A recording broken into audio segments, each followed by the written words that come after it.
Hello, everyone. We have an incredible guest. Jeremy came to me through LinkedIn reference, and he just kicked off his own company startup called Rivaro.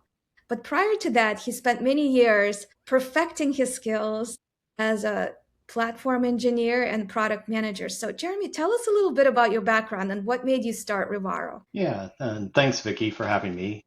Very excited to be here and to have this chat. And my background really started in engineering.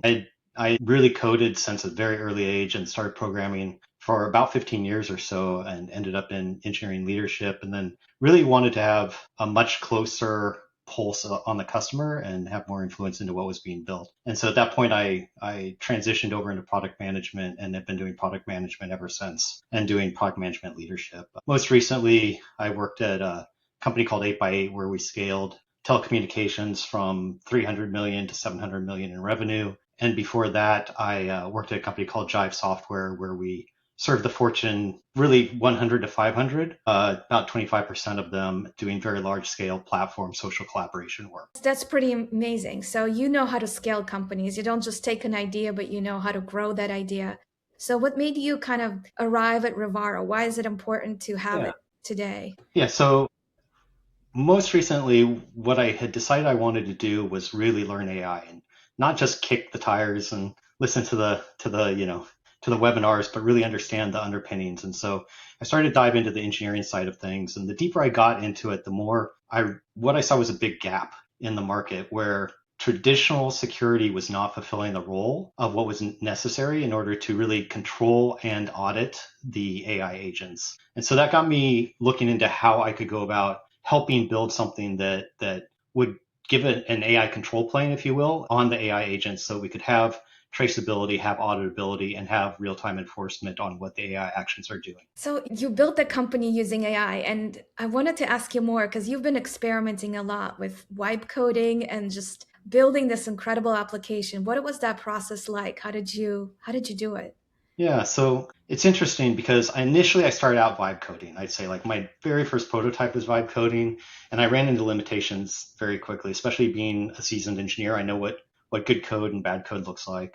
And very quickly I ran into scalability issues with what that was. And so what I decided to do was use Cursor with Claude and really get deep into the AI tools for building a true platform that's AI assisted, generated code. I've had a lot of lessons through that of how to optimize it. Like the best lesson that I try to tell people is I treat it literally as if it was a junior engineer. So I give it extremely explicit instructions. I point it at the area that I want it to work in, and then I let it go. But what I found is if I just let it build however it wants to build from very vague instructions, you're going to get Yeah. very vague output, and you're not going to follow the right object oriented kind of modularity that I expect inside of code. So that's a lot of what I've been doing is just learning how not just to build the platform, but then also how to make this tool do what it is I want to do in an effective manner. And one other lesson that I do want to distill for anyone else that is building with these is I've gotten very good at letting things go if it doesn't go according to plans, writing off an entire session and starting from scratch in case, because I want it to be a certain way. So those are really my biggest lessons. So So just don't worry about the outcome, just experiment and see what mhm. comes out and just, you can always rewrite it. I want to talk to you about the junior coder because how many junior coders do you have now? Did you stick with the one that you keep training or do you have several junior coders that are kind of deployed within different portions of your code that kind of help you optimize that portion? How do you scale that part of Yeah, AI? yeah, because I have found different AIs have different let's say specializations, different skills, just like with engineers, I think. And Yeah. so very specifically, like if I'm doing a UX, I'm going to use Lovable to generate the initial UX. If I want to actually generate something that off of that UX prototype, then I feed it to Opus. If I suddenly want to build tests on something, I'll go to Gemini because Gemini is much more specific about what it's building and lower cost, right? So there's all these kind of costs and specialization trade-offs Yeah. that I've been leveraging and playing with different ones to see how they operate. My favorite that I probably use most of the time is Sonnet 4.5.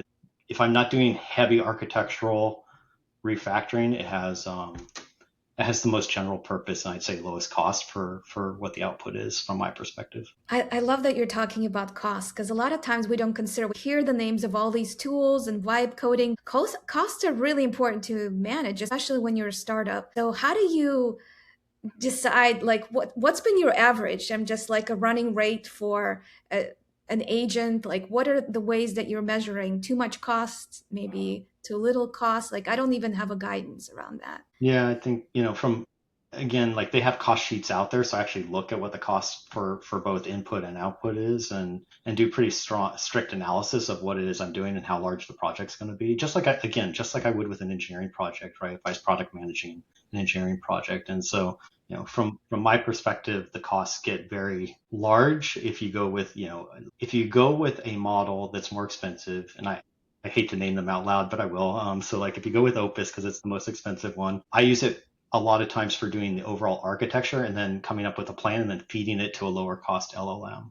So that's the way that I'm thinking about costs is I'm using very specific ones in an intentional way. I hope that you maybe write a blog post or something or share with the rest of it because I think it's something people are still figuring out is we're so used to planning around human resources, right? You can ask any engineering manager how they plan out the work for their human resources, but now we're running into a dynamic with AI agents and how do you, essentially plan their work Yeah.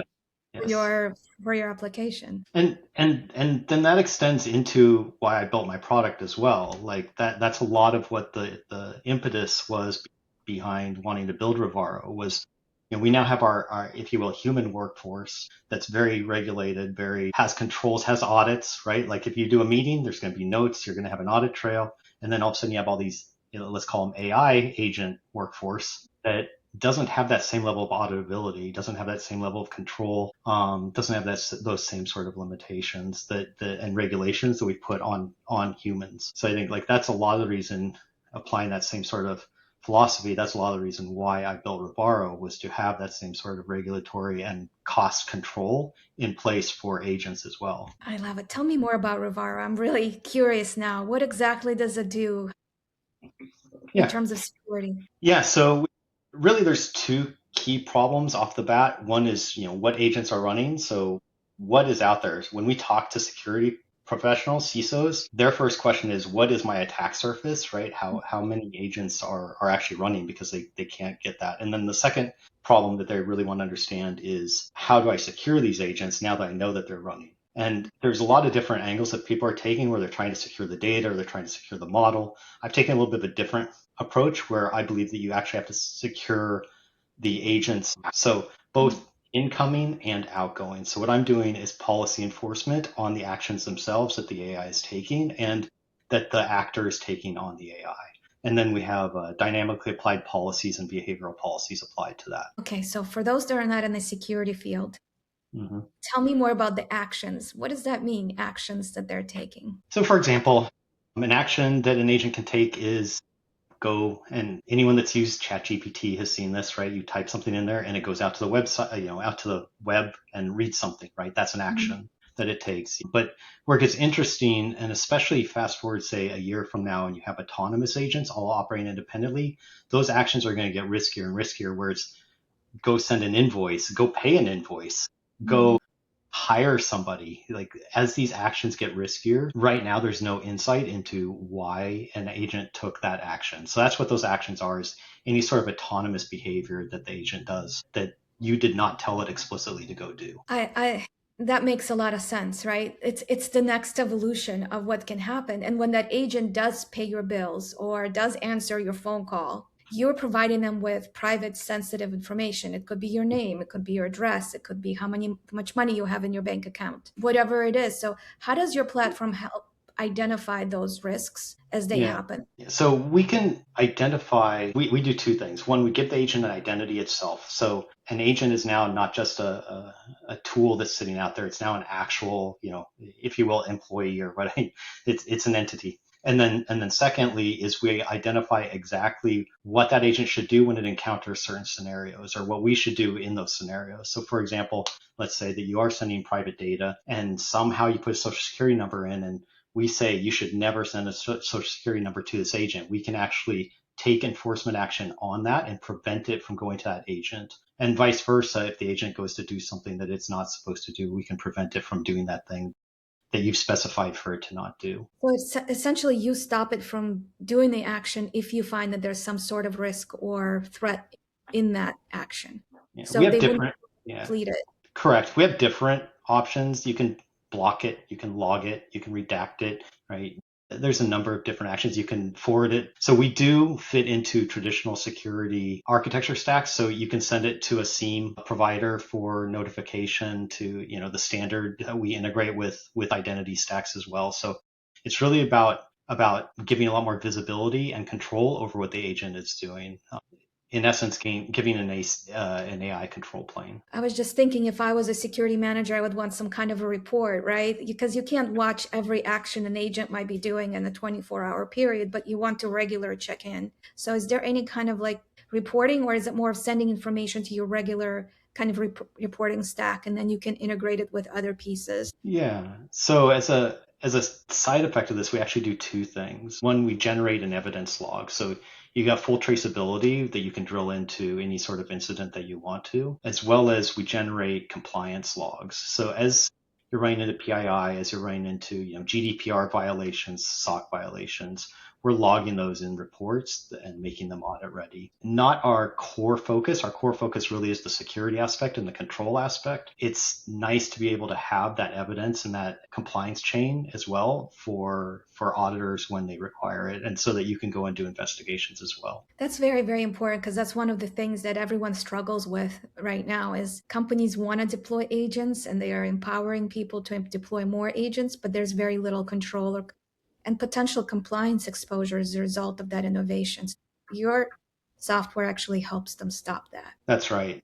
At the time that autonomous actions are happening that are not deterministic, we're making it as deterministic as possible and giving you the option to take action on those. I really love that approach because I see that a lot. What are some of the things that you've maybe ran through? Any interesting stories you can share that you found agents misbehaving out there? Most recently, well, there's been a lot of noise out there around like Claudebot and some of these other interesting things, attacks, especially from certain other countries where they're taking control of certain agents. A lot of what we're really focusing on right now is making sure that we can intercept the tool chains and really identify what it is that agent's doing. I think where it's going to get very interesting in the future is, and where you will find interesting interactions, is when agents start talking to agents directly. And that's when things are going to really escalate, and you're going to be able to, because you're not even going to know that somebody sent a prompt. It's just going to go start to do things. So that's really the future of where we'll run into those much more complex scenarios that need a product like this. Yeah, I see a lot of promise, honestly, with everything that I see out there in terms of security. Security is kind of not always top of mind for that innovative developer that's putting up this new agent, right? And we can spin up the new, like you mentioned earlier, with AI, you can vibe code a million agents Mhm. in a matter of minutes. Tell me more, like in terms of your roadmap, where do you see kind of this AI agent security going, and how does Rivaro kind of stay up to date with that? Yeah, I think there's a number of different avenues that we're looking at. We've already built the ability to do let's just say wider landscape. So we started off being able to do detection directly on the agents themselves, right? Internal agents. We've expanded now into doing browser interactions as well, so we can tell when somebody's interacting with an AI site and then be able to prevent that. And then I think where it's really going to get expanded is into third-party tools. So right now there's a whole number of tools that are inside the enterprise that are running that don't have AI enabled, but very shortly will. ERP systems, right? PDM systems, MRP systems. Like there's a number of these different systems that are running your supply chain and your development that are, and invoicing, that are largely, because the risk is so high, they have not enabled AI the way that they want to.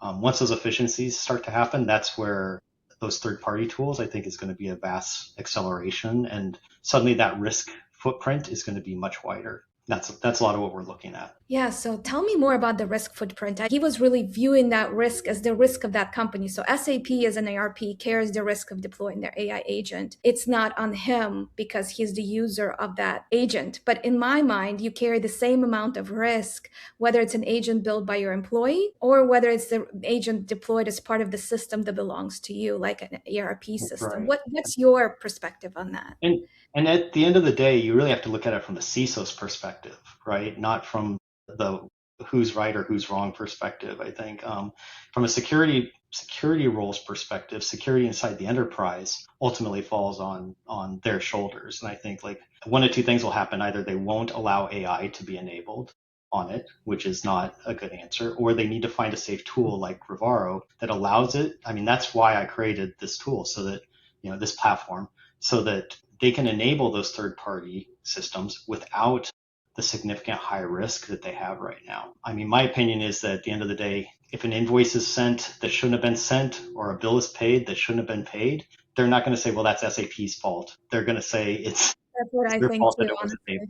enabled, right? There's a chain of responsibility that's required.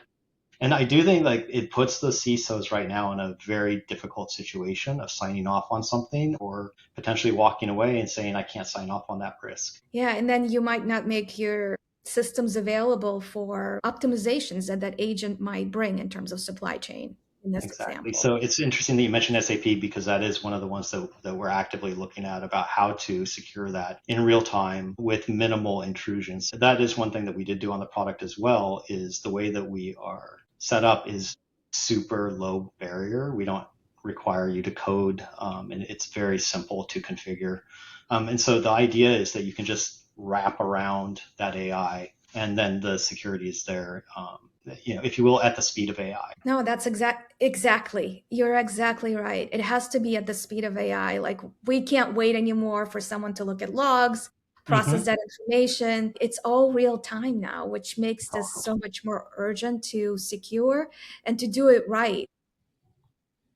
Yeah, and well, just to that point, a lot of people right now are relying on compliance logs and policies, and at this point, that's just documentation, right? Once an autonomous non-human entity has taken an action, those compliance logs aren't going to protect that whatsoever. And I think that's really at the end of the day why you need this runtime enforcement. That's really, really critical to tell me how you're thinking, because one of the aspects of back office, since we're on the topic of ERPs and SAP, Mhm. when I think about successful AI projects, people like flashy things. Oh, we've optimized our sales process or marketing, those content creation, those are all things that people can mostly relate to. But the most successful projects that really save money and optimize cost are really the back office stuff. That's where AI kind of starts to shine. So tell me about your experience there. What are some other examples of systems that you're looking at or applications? Yeah, there's a number of different systems I'm looking at.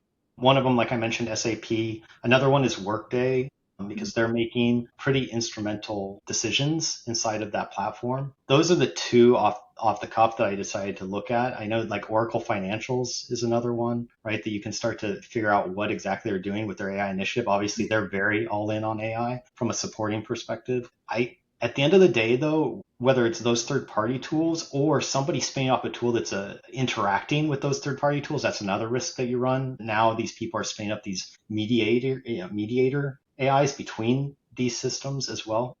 Yeah, like Mediator manager AI. AIs that manage Yep. other agents, kind of, right? And Yeah. again, if somebody doesn't have the visibility to what that's doing, you may even think that it was SAP or Workday, and it wasn't. It was some other third-party AI. And that's really why you need this auditability and this real-time enforcement. The way that they're trying to navigate it right now is through traditional security controls, and Mhm. those really are meant to look at deterministic.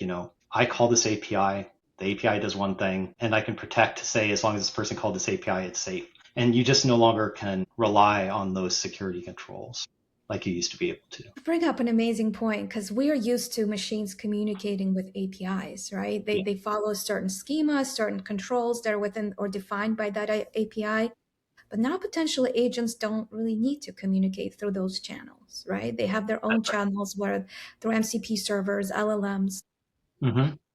which makes it a lot more challenging. It's where are they coming from? Who is it? what's their signature like, because they could potentially vary that as well. And what's interesting is you're talking about a best case scenario, not somebody even trying to exploit the system. So Right. that's where it gets really fascinating, right? Is when somebody is intentionally, whether it's an internal stakeholder or an external stakeholder, is intentionally trying to exploit that system and get it to go do something, send money somewhere that it shouldn't be sending money to. And once that happens, there's no putting it back. And I do think that at the end of the day, it's not just calling an API. You used to be able to secure that. That's why the tack that we're taking at Rivaro is we've done a zero trust enforcement system. Somebody has to go through and configure and say this LLM has access to these systems, as well as specify exactly what the boundaries are for that LLM, and we're scrutinizing as it makes those actions whether it should be able to do that. I think it's brilliant. So if people want to learn about Rivaro and what you're building, where do they go? They can check out our website at rivaro.ai. That's rivaro.ai. Feel free to email me directly, Jeremy Grant at rivaro.ai as well. I absolutely love it. Jeremy, this was an amazing discussion. Thank you so much for your time. Yeah, thank you for having me. I really enjoyed this. Thanks. Thanks. Talk to you soon. Bye.